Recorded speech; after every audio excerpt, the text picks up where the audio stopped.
আসসালামু আলাইকুম। দেশ এবং দেশের বাইরে থেকে যে যেখান থেকে দেখছেন সবাইকে অসংখ্য ধন্যবাদ। আজকে আমার খামারে দুটা ষাঁড় গরু বিক্রি দিলাম। তো ষাঁড় গরু দুটা আমার 110 দিন পালন করা হলো। তো এখন আমি শুরুতেই যখন খামার দিলাম তখনই আমি 3টা হাড্ডি গাভী এবং 4টা ষাঁড় উঠাইছি।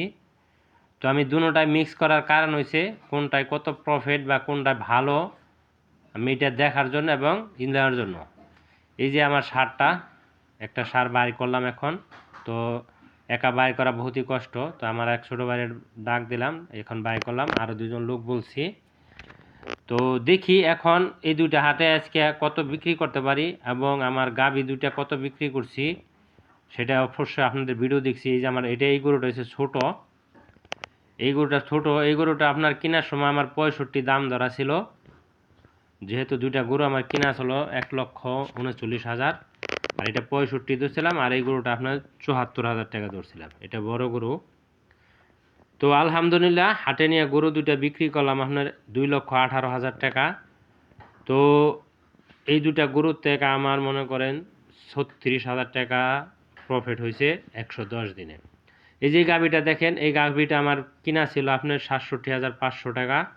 তো এই গাভীটা আমি বিক্রি করেছিলাম আপনার 1,20,000 টাকা। এই গাভীটা থেকে আমার লাভ হয়েছিল আপনার 31,500 টাকা। তো এখন আপনি কনফার্ম করেন যে একটা গাভীতে আমার 31,500 টাকা লাভ হয়েছে, দুইটা আমার ষাঁড় গরুতে লাভ হয়েছে আপনার 36,000 টাকা। তো এই তুলনায় আমি মনে করি যে গাভীতে অত একটা ঝামেলা নাই। তো এই যে প্রথম যে গরু দুইটা বিক্রি করছিলাম আমি, এই যে গরুটা দেখেন, এই গরুটা আমার কিনা আসলো 65,500 টাকা। 1,000 টাকা লেখনি, 66,500 টাকা পড়ছিল। এই গরুটা আমার বিক্রি হয়েছিল আপনার 94,000 টাকা।